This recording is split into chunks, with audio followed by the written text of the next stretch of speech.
उरूज ने चाहती नजरें इसके चेहरे पर टिकाई पूछा। सिड ने ट्रांस की कैफियत में सर हिला दिया। और वो? उरूज अंदर खुश होती बोली। मुझे नहीं पता, सिड अफसरदगी से बोला। तो ये बात है। उरूज ने सोफे से टेक लगाई। प्लीज़ इसे मत बताना, मैं नहीं चाहता हमारी फ्रेंडशिप खराब हो। सिड मल्तजाई हुआ। I am not mind, you don't worry, मैं पता करती हूँ ये सिर्फ एक तरफा है या दोनों तरफ। उरूज ने इसे दिलासा देते कहा। थैंक्स आबे। सिड ने मशकूर नजरों इसे देखा। नहीं अभी नहीं, पहले पता करने दो, उरूज ने शरारत से कहा। अभी वो दोनों बातें कर रहे थे जब टीना और अक्षय इनकी तरफ आए। क्या बातें हो रही हैं? अक्षय ने अपनी उथल पुथल सांसों के दरमियान पूछा। नथिंग, तुम सुनाओ हो या तुम्हारा डांस। उरूज ने बात घुमाई। बहुत मज़ा आया, तुम लोग कितने बोरिंग हो यार, क्लब आने के बाद कोई इस तरह बैठता है। अक्षय ने दोबारा थरते कहा। मैं यहाँ ठीक हूँ, यूँ पागलों की तरह डांस करने से अच्छा है यहीं बैठकर बोर होती रहूँ। मैं भी। सिड ने भी उरूज की बात की ताकीद की। ठीक है, होते रहो बोर, हम तो चले।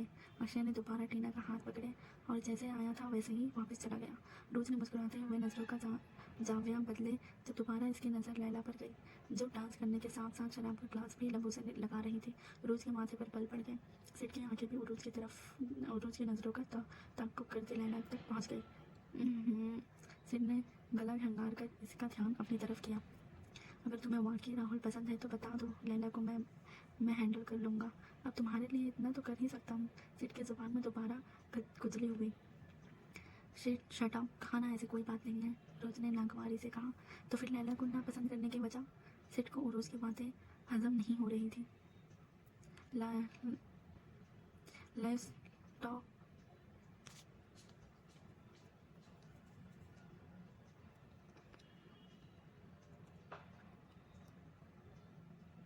लीव दिस टॉपिक सिड, वरना मैं यहाँ से चली जाऊँगी। रोज गुस्से से कहती अपनी जगह से उठी। ओके ओके, तुम बैठ जाओ, अब नहीं करता। सिड ने फौरन हथियार डाले और रोज खामोशी से बैठ गई। इसके बाद दोनों में कोई बात नहीं हुई, मगर सिड की मशकूक नजरें उरूज के चेहरे का तवाफ जरूर कर रही थी। हाल इन दोनों उरूज बहुत बिजी रहने लगी थी। इसके पेपर स्टार्ट हो चुके थे। अदन हॉस्पिटल में थी। इसकी पढ़ाई का आखिरी साल था। वो कोई भी रिस्क नहीं लेना चाहती थी। फजर की नमाज के बाद उरूज अदन के लिए परहेजी खाना तैयार करती। घर से वो सीधा हॉस्पिटल जाती, अदन को नाश्ता करवा कर वहाँ से सीधा कॉलेज जाती, फिर दीगर घर आने के बाद शाम का खाना तैयार करके दोबारा हॉस्पिटल चली जाती। अदन के खाना खाने के बाद कुछ वक्त इसके साथ गुजार कर उरूज वहीं से होटल चली जाती। इन दिनों इसे किसी चीज़ का होश नहीं था, ना ही इसने दोनों का हिसाब रखा। वो बस घन चक्कर बनी चारों ओर घूम रही थी। अदन को डिस्चार्ज मिल गया। अदन के घर आने के बाद भी उरूज इसका बहुत ख्याल रखती। अदन बार बार इसका शुक्रिया अदा करती, जिससे उरूज खफा होकर कहती, आप शुक्रिया अदा करके मुझे शर्मिंदा करती हैं। उरूज की बात पर अदन खामोश हो जाती। 1 महीने ऐसे ही पर लगाकर उड़ गए। इस 1 महीने में उरूज का जैन से दोबारा सामना नहीं हुआ। पेपर के बाद वो फ्री थी। 2 महीने थे उरूज के पास जैन के पैसे लौटाने में, जिसके चलते उरूज ने और टाइम शुरू कर दिया। उरूज का ज़्यादा वक्त घर से बाहर गुजरने लगा। इसने अदन से इसके भाइयों को इतला करने का पूछा, मगर अदन ने साफ इनकार कर दिया। इस 1 महीने में अदन काफ़ी स्टेबल हो चुकी थी। उरूज होटल गई जब इसका सामना जैन से हुआ। खाना खाने के बाद जब उरूज ने इससे बिल मांगा तब इसने बिल के पैसे कर्जे के पैसे से काटने का कहा और होटल से चला गया। उरूज जब्त करती रह गई। जैन रोज़ होटल आकर खाना खाता और बिल मांगने पर इस 1 लाख में से पैसे काटने का कह देता। उरूज आदत आ चुकी थी इससे। उरूज के लिए एक नई परेशानी थी। 1-1 रुपये का हिसाब रखकर वो 1 लाख से पैसे कम करती। एक दिन उरूज होटल से वापस आई जब अदन ने इसके हाथ में कुछ पैसे रखे। ये किस लिए? उरूज ने नासमझी से कहा। जो तुमने मेरे लिए किया है, मैं इसका एहसान सारी ज़िंदगी नहीं चुका सकती। मेरे पास ये रकम है, मैंने अपनी ऑपरेशन के लिए जमा की थी, इसे तुम अपने पास रखो।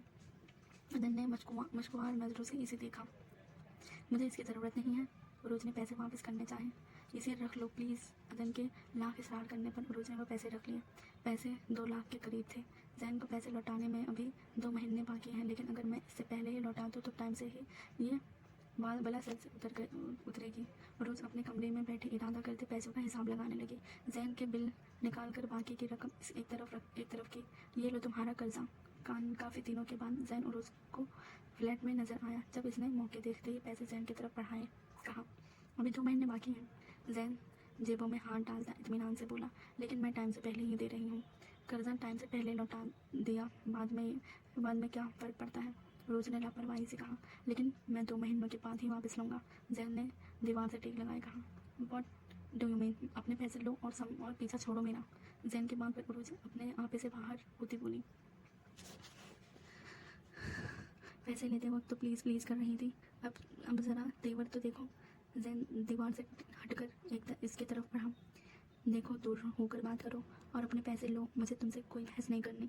रोज़ तेज़ी लहजे में बोली। मैंने कहा ना, ये पैसे मैं 2 महीने के बाद लूँगा। जैन सीने पर बाजू बांधे इसकी हालत से महफूज होता बोला। भाड़ में जाओ खबीस इंसान। उरोज गुस्से से फुंकारते वापस अपने फ्लैट में चली गई। इसके साथ ही जैन के लबों पर मुस्कुराहट दौड़ गई। उरोज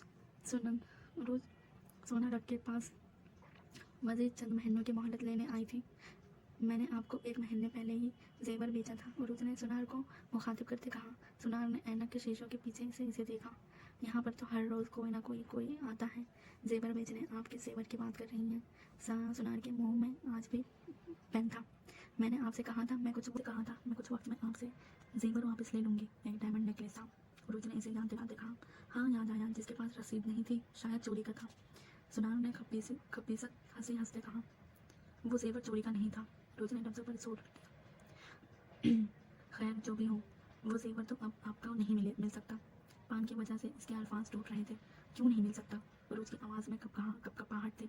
क्योंकि जिस दिन आपने वो जेवर बेचा था, इसी दिन कोई और आकर खरीद कर ले गया।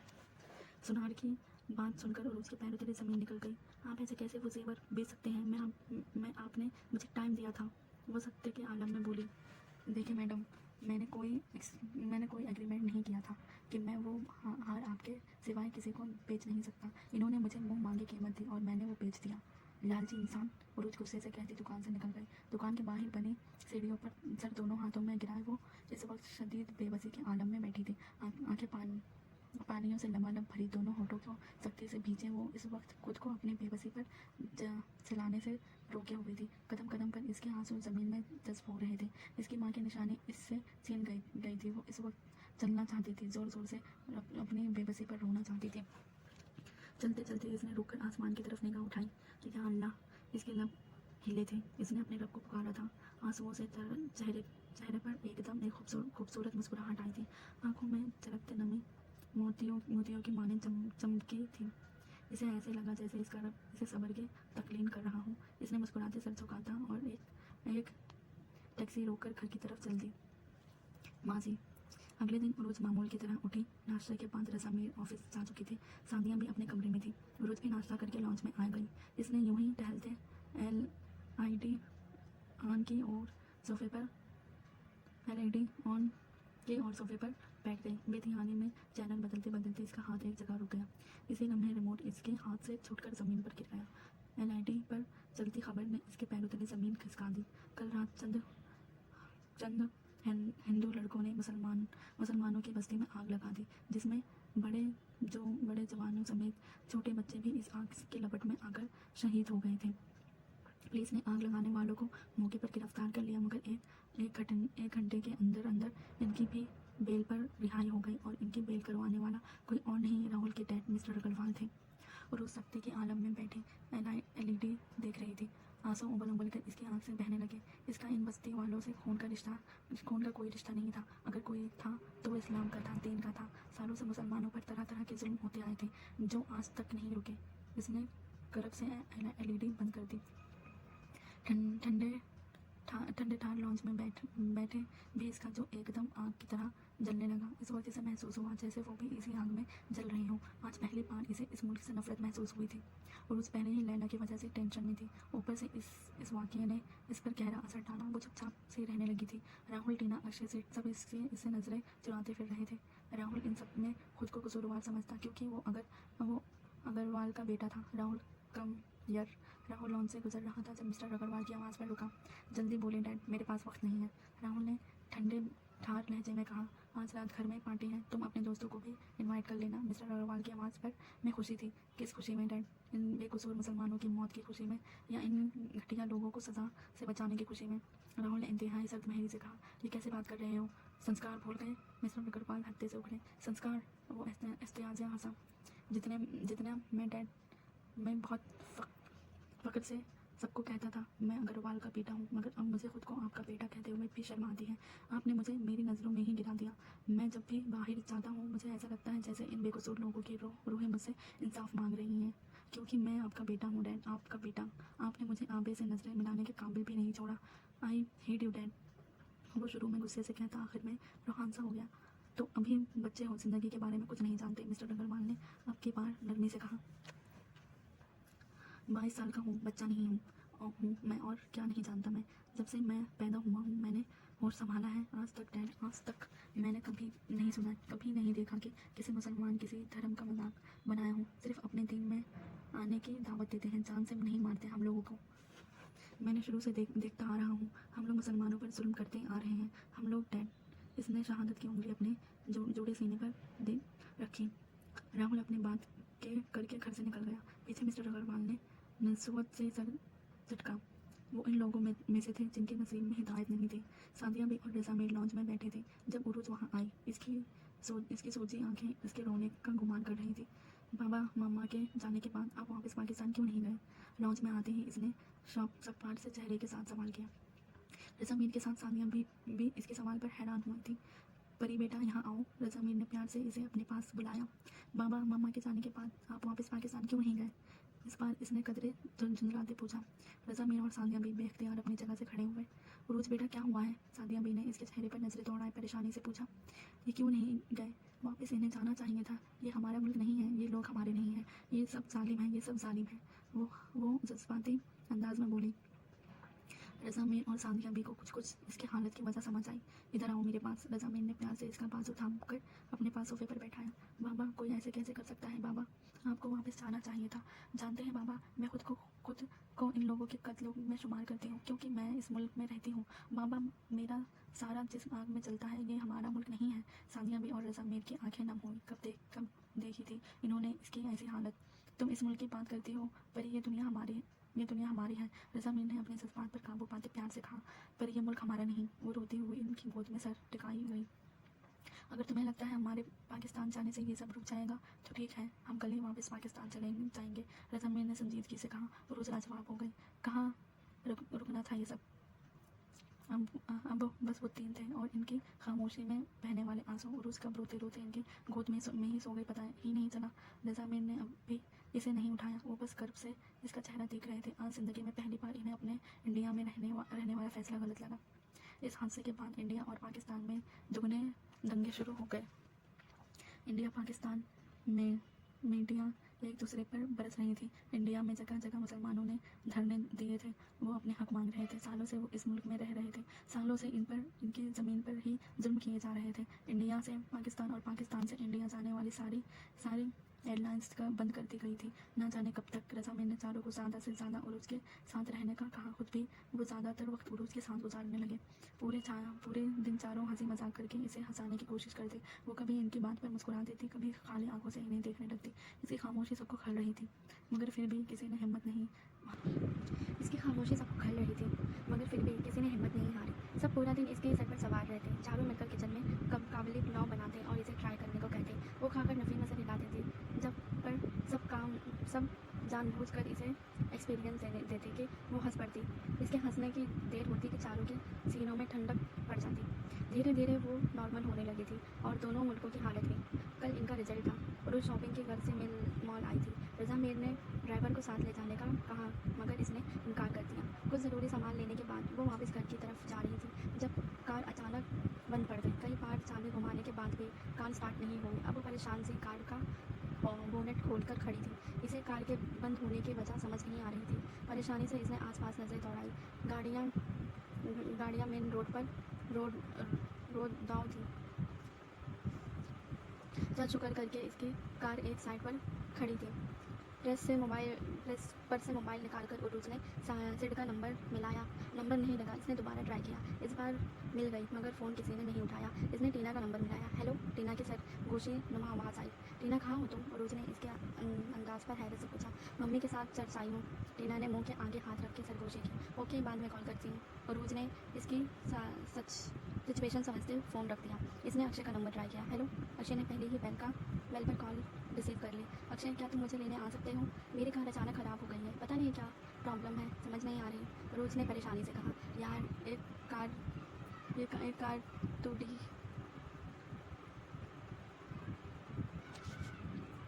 यार एक कार तो डैड ले गए हैं और दूसरी सर्विस के लिए गई है। अक्षय की सांस फूली थी, वो इस वक्त एक्सरसाइज कर रहा था। अगर तुम वेट करो तो मैं कार सर्विस होते ही तुम्हें लेने आ सकता हूँ। अक्षय ने टवल से चेहरे पर आया पसीना साफ करते कहा। नहीं, इट्स ओके, मैं राहुल को कॉल करती हूँ, वो तुम्हें पिक कर लेगा।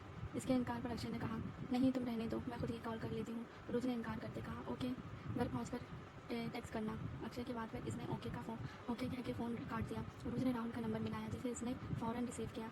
हाय आबे, राहुल, क्या तुम मुझे पिक कर सकते हो? मेरी कार ख़राब हो गई है, अभी तो मैं लैला के साथ शॉपिंग पर हूँ। राहुल ने पेशानी मसलते साथ खड़े लैला को देखते कहा, तुम घर से ड्राइवर मंगवा लो। राहुल ने अपनी तरफ से आइडिया दिया। नहीं, बाबा ने कहा था ड्राइवर साथ ले जाओ, मैंने मना कर दिया। अगर अब कार की खराबी के बारे में बताऊंगी तो खफा होंगे। और उसने कदरे रोकेपन से कहा। लैला का सुनकर इसका हलक तक कड़वा हो गया। अच्छा एक काम करो, तुम वहीं रुको, मैं आता हूँ। राहुल ने इसके लहजे के रोकेपन को महसूस करते बोला। ओके, मैं वेट कर रही हूँ, प्लीज़ जल्दी आना। रोज ने गाड़ी पर नजरें टिकाए परेशानी से कहा, जो शाम के 5 बज रही थी। ओके, मैं पहुँचता हूँ। किसका फ़ोन था? राहुल के फ़ोन रखते ही लैला ने पूछा। आबे का, इसकी कार ख़राब हो गई है, मुझे इसे पिक करने जाना है। राहुल ने इसके खूबसूरत चेहरे पर नजरें टिकाए कहा। यहाँ मुझे अकेले छोड़ के? लैला ने मासूम से शक्ल बनाई। बेबी, इसे भी ड्रॉप करना है ना?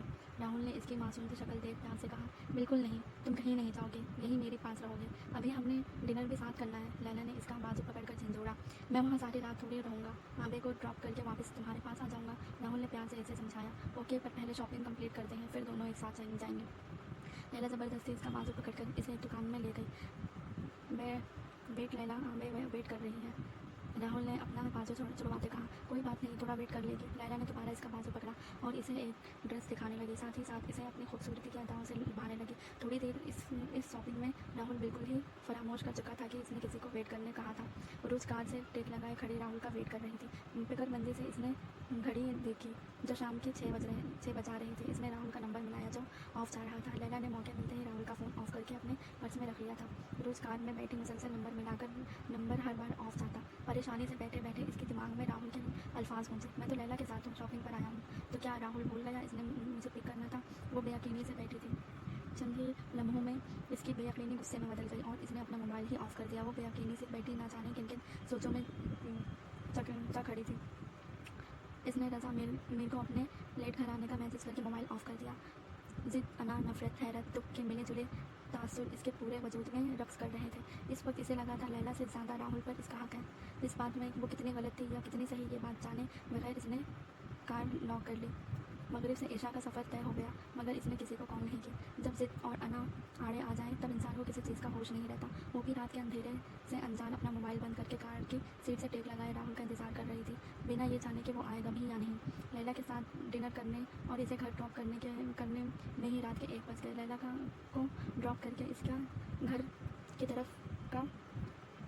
का मजान थी कि अचानक इसे अपना मोबाइल का ख्याल आया, जिसे लैला पहले ही इससे छुपाकर डैशबोर्ड में रख चुकी थी। अपनी जेबों में मोबाइल ना पाकर राहुल ने डैशबोर्ड खोला। ये ऑफ कैसे हो गया? इसने मोबाइल ऑफ से ताज्जुब से सोचा। मोबाइल ऑन करते ही सामने रूस की मैसेज का लास्ट लिस्ट जगमगाने लगी। Oh no! राहुल ने एकदम ब्रेक लगाई। उरूस का ख्याल आते ही इसने खुद को सलूतों से नवाजा। आज तो गया राहुल उरूस का नंबर मिलाते बड़बड़ाया। उरूस का नंबर ऑफ देखो परेशान हो गया। आबे का नंबर तो कभी ऑफ नहीं हुआ, वो खुद से बड़बड़ाया। राहुल ने अक्षय का नंबर मिलाया। हेलो। दूसरी तरफ अक्षय की नींद में डूबी आवाज़ आई। अक्षय, तुम्हें आबे का फ़ोन आया था? राहुल ने अपनी पेशानी मसलते पूछा। हाँ आया था शाम में, अक्षय ने बोझल आवाज़ में बताया। शाम में? राहुल ने जहरलब बड़बड़ाया। तुम क्यों पूछ रहे हो? अक्षय ने करवट बदली। राहुल ने सारा मामला इसके होश गुजारा, जिससे सुन अक्षय की नींद भग से उड़ गई। वो सीधा होकर बैठा। तुमने आबे को पिक नहीं किया? अक्षय एकदम बिगड़ा। कह तो रहा हूँ, भूल गया था। वो घर तो पहुँच गई है थी ना? अक्षय फिक्रमंद हुआ। मुझे नहीं पता, इसका नंबर ऑफ जा रहा है। आई थिंक मेरे ना आने पर वो कैब करवा कर चली गई होगी। राहुल ने अंदाज़ा लगाया। लेकिन इसका नंबर क्यों ऑफ है? अक्षय परेशानी से बोला। पता नहीं, शायद बैटरी ख़त्म हो गई होगी। रजा अंकल को फ़ोन करके पता करो, वो घर पर है। अक्षय ने मशवरा दिया। लेकिन अगर वो घर नहीं पहुँची हुई तो रजा अंकल परेशान हो जाएंगे। लेकिन पता तो करना होगा। एक काम जिम्मेदारी से नहीं होता तुमसे, अक्षय ने गुस्से से कहा। यार कहाँ तो मैं भूल गया था, अब एक ही बात के पीछे ना पड़ो। राहुल ने तंग कर कहा।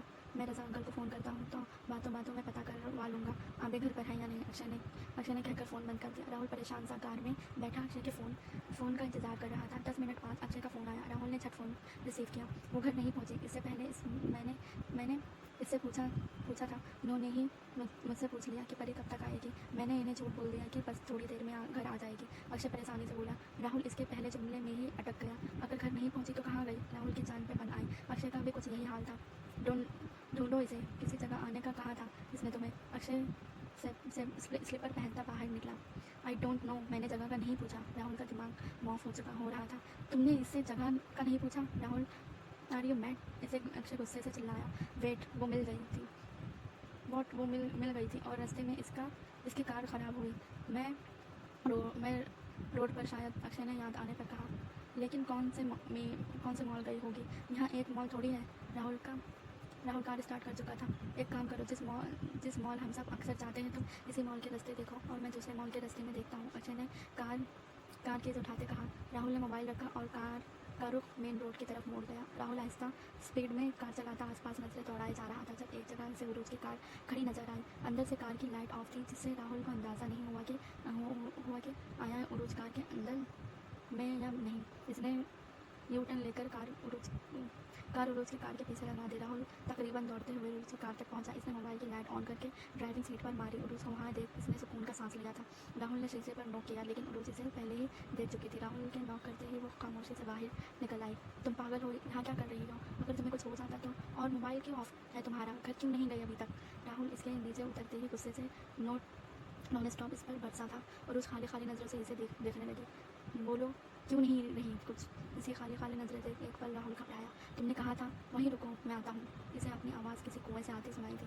राहुल एकदम शर्मिंदा हो गया। आई एम सॉरी आबे, मैं भूल गया था। राहुल नरम पड़ा। लेकिन तुम्हें घर चले जाना चाहिए था। तुम भूल गए थे? मैं नहीं, मुझे याद था। तुमने रुकने को कहा था। वो सपाट से चेहरे के साथ बोली। तो क्या हुआ आबे? जब मैं थोड़ी देर तक नहीं आया तो तुम्हें घर चले जाना चाहिए था। रात का वक्त है, अगर कुछ हो जाता तो? राहुल फिक्रमंदी से बोला।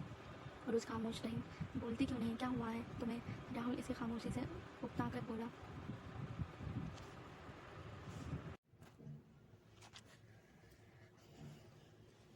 जैसे तो प्यार करने वालों में कोई तीसरा आ जाए तो इनकी बर्बादी का वक्त शुरू हो जाता है। वैसे ही अगर दोस्ती में भी कोई और आ जाए तब दोस्ती की बुनियाद भी खोखली होना शुरू हो जाती है। वो आंखों में तासुर लिए बोली थी। आबे, राहुल ने सदमे से इसे पुकारा। घर चलो राहुल। वो कार की तरफ बढ़ी। जब राहुल ने इसका बाजू पकड़ा। क्या मतलब था तुम्हारी इस बात का? वो जांचती नजरों से इसका चेहरा देख रहा था। राहुल, घर चलो, मुझे भूख लगी है। वो बमुश्किल अपने आंसुओं का गला घोटती बोली। राहुल के दिल को ठेस पहुंची थी। साथ ही वो शर्मिंदगी की अथाह गहराइयों में डूब गया। जिसने नरमी से उरूज का बाजू छोड़ा। उरूज खामोशी से जाकर कार में बैठ गई। कुछ लम्हे राहुल यूं ही खड़ा रहा, फिर खामोशी से आकर ड्राइविंग सीट संभाल ली। कार में मुकम्मल खामोशी थी। इस खामोशी को मोबाइल की रिंगटोन ने तोड़ा। मैंने पूरा मेन रोड छान मारा, मुझे आबे कहीं नहीं मिली। तुम्हें मिली क्या? अक्षय की सांस फूली थी जैसे वो भागा हो। हाँ, मेरे साथ ही है। राहुल ने एक नज़र उरूज पर डाली जो मुंह दूसरी तरफ के शीशे से बाहर देख रही थी। ओह, शुक्र है। अक्षय ने बेख्तियार सुकून का सांस लिया। कहाँ से मिली? कहाँ थी वो? अक्षय की तफसीर शुरू हो गई। मैं बाद में कॉल करके बताता हूँ। राहुल ने बिना इसके सुने ही फ़ोन काट दिया। कार में फिर से खामोशी छा गई। राहुल ने कार एक होटल के सामने रोकी। कुछ पल कार रोके राहुल यूं ही उरूज को देखता रहा जो होश बाहर देखने में मगन थी। आबे चलो खाना खा लो, राहुल ने नरमी से कहा। मुझे घर जाना है, इसने बिना गर्दन मोड़े ही जवाब दिया। आबे पहले चले, खाना खा लो फिर चलते हैं। राहुल ने इसरार किया। मैं घर जाकर खा लूँगी। इसकी नज़र बाहर ही टिकी थी। राहुल कुछ लम्हे खामोश हो गया। ठीक है, जैसे तुम कहो वैसे। यहाँ का पास्ता बहुत मज़े का होता है और चॉकलेट आइसक्रीम का तो पूछो ही मत। राहुल ने इसकी दुखती रग पर हाथ रखा। पास्ता और चॉकलेट आइसक्रीम उरूज की फेवरेट थी। उरूज ने कोई जवाब नहीं दिया। इसकी खामोशी पर राहुल ने गहरा सांस लिया। नहीं, खाना ना खाओ, मैं तो जा रहा हूँ खाने, बल्कि यहीं लेकर खाऊंगा। फिर मेरे खाने को नज़र मत लगाना कहीं।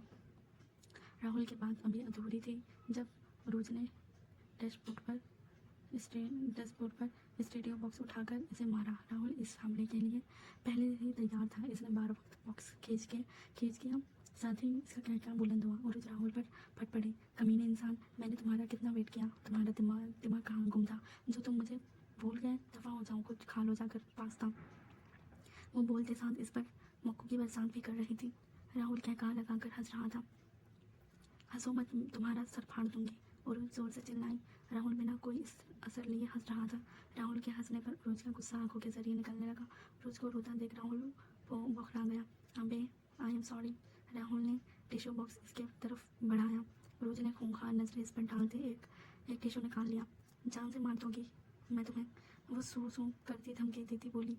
ओके मार लेना, पर पहले मुझे माफ़ करो और कुछ खा लो। राहुल ने दोनों कान पकड़े प्यार से कहा। उरुस बुरा सा मुंह बनाती कार से उतर गई। राहुल भी सुकून का सांस लेता कार से निकला। कुछ लम्हे की जिद और अना को भूलते अब वो आराम से खाना खा रहे थे। रिजल्ट आ चुका था। रोज ने हर बार की तरह पूरे कॉलेज में टॉप पोजीशन हासिल की थी।